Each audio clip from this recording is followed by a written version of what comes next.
Welcome to the Alive Loren Podcast and the place of celebrating juicy, soulful, whole, living, engaging, adventuring on this journey of a lifetime. So the title of today's podcast, there's Surrendering Resistance and Embracing Contradiction. As I record this, I am in Israel, and it's been the day yesterday, like the whole lot of things that broke out and started between Hamas and Israel. And just from conversations, I couldn't help, oh God, there's so many things, I don't know, hopefully this all comes out as something coherent in the end and has some valuable content and sharing. A part of me was thinking, that when there are these incidents of whether it's war or whether it's natural, like hurricanes, earthquakes, when there's something so out of left field that's so disruptive to the illusion of consistency, that really shakes the foundation. The thing is that I was just thinking that, I couldn't help thinking that, everything is it's always so uncertain. From one moment to the next, just because you took one breath ago, and if you're feeling well and you have access to things around you and everything, you think you're going somewhere and you know how to get there and you know how to walk and what to do and how your body functions, just because it happened a second ago does not mean that you're guaranteed it in the next one. And everything, the only thing that is guaranteed is change, and how unpredictable and uncertain and how not in control we are. And that actually to be able to deeply sit with that and come to terms with, watch the tendency to want to create some sort of solidity, to have some sort of prediction on things, some sort of, as if it creates some feeling of solidity and some foundation and some control that brings some sort of peace. Wow. So many things that came up from shares in the group that I feel very blessed to be part of. Those of us who find, at this point, Mickey Singer's articulation of messages and teachings, which most of the teachings it's the same, but just at different times, different teachers speak to us differently. And someone was talking about in our group, finding peace. Gosh. Now the question is where I actually wrote this. It was so beautiful, of finding peace in the non-peace. It was something along that theme which connects to this embracing contradictions and the surrendering a resistance to life, to actually just being with whatever is showing up and serving whatever is showing up to the best of our ability. There's this tendency I notice of myself to want to know what I can do, how can I help? And I really believe it's a mix of that contradiction of, yes, it's important to know what's going on. It's not about burying heads in sand and not knowing what's going on. But it's about knowing what's going on, but then there's a line at which, it can be fed with having overexposure to news and videos and stuff which one doesn't always know exactly what is authentic, what isn't, and being mindful of a tendency to want to draw and pull people into drama and incite, very intense emotions that can motivate behavior that's irrational, and that's not grounded in something solid and whole, and that gets into the craziness of not to take away from anything that anybody's experiencing, but just, to be mindful of staying individually as much in a place of peace and holding on to a picture of a future and a possibility of a world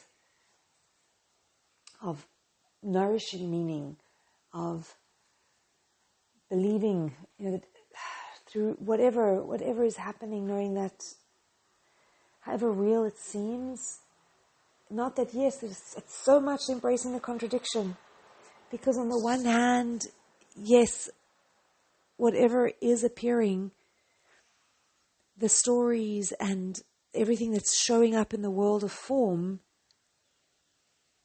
that beyond it, there's a realness that we need to engage with and take action, and if something is happening now, respond to. But also just to be aware of not responding from a place of heightened, irrational emotion. So there's such a mix of contradiction of being with what is showing up, but at the same time, being mindful of the deep, what is really real behind everything. Oh God, I know it may just sound more philosophical than concrete, but I do want to get into some concrete, oh my Lord, let me see if this is still working. Yes, some concrete sharings. Somebody in the group, she had an incident where she looks after a lot of animals in her local area, and when she was walking around, there were some kids chanting like mother of the cats, and on one hand, she wasn't sure like if their intention is to actually like aggravate and annoy her and to get her goat. But she became sort of mindful. She had this like epiphany of like it actually doesn't matter their intention. What she needs to focus on is how she's receiving it and absorbing it. That she could actually take that as a compliment and see it as a compliment. And she mentioned how Chava, the name of Eve, when in Hebrew a lot the words carry the essence of something, the essence of what it is. And that the story, from what I remember from what she shared today, that when Chava got her name as sort of like mother of everything, and that's truly like really like a big responsible honor, and that here to be called mother of the cats is a beautiful honor and compliment. And it was such a deep, profound, I wrote it down literally word for word, that no matter their intention, I need to focus on how I'm receiving and absorbing it. And how much more so as the stakes escalate, to live from that place, to invite that here it is possible. It's impossible to distort reality in a way that no matter what is happening, it becomes nourishing. And the meaning. So it's not just attaching meaning, because meaning can be attached that's not nourishing, that actually feeds win-loss, that feeds revenge, that feeds retaliation where nobody wins. Or even if someone is coming at you with a hateful intention, there's the opportunity to lean into the opportunity of turning it on its head and actually focus on how I'm receiving it.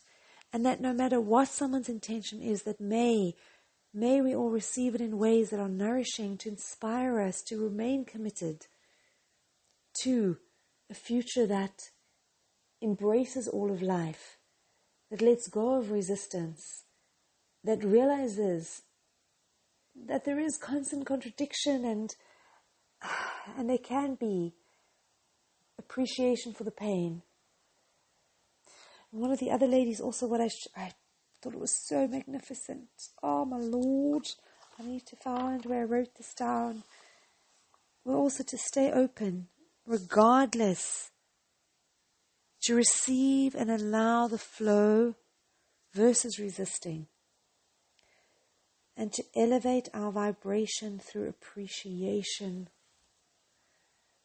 So to say thank you and to realize that on smaller levels there's a win-win, because the concept also came up in the group about win-loss and win-win, that often in traditional senses, when somebody wins, there's a loser. If you think about sports matches, chess, any sort of situation where someone's winning a prize, that is only like one spot. But then to shift into seeing things differently. And then someone drew an angel card, which is also about being open to a different point of view. That there can be being open to a win-win. And a win-win doesn't mean that somebody else comes to your point of view.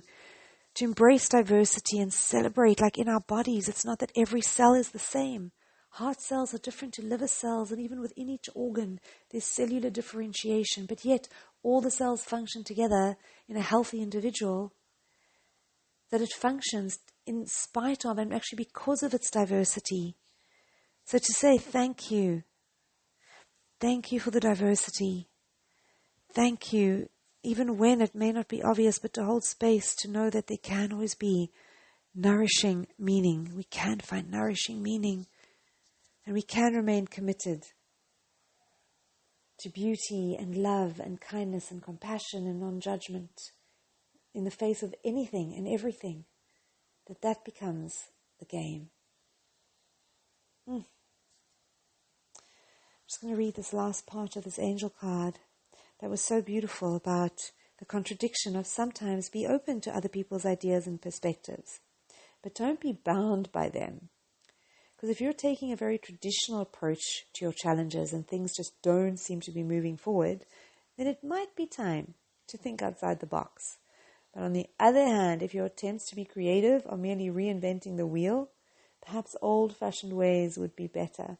And in conclusion, so a friend had mentioned, I may be getting these words all wrong, I think it was Satori, a kind of retreat, I think it's based on like Japanese disciplines.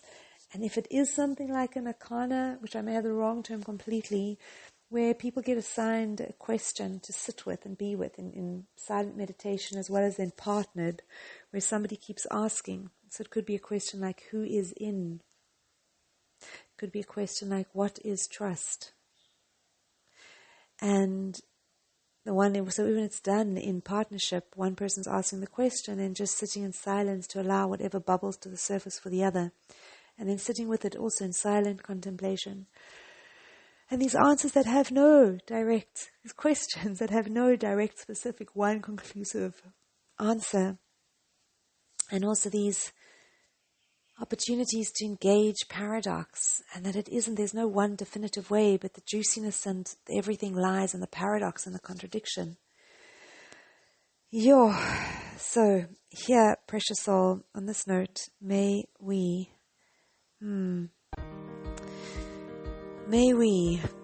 elevate our vibration through appreciation and never underestimate the power of remaining finding our own sense of peace and calm in the midst, and being open to surrendering the resistance to life and serving whatever is showing up to the very best of our abilities.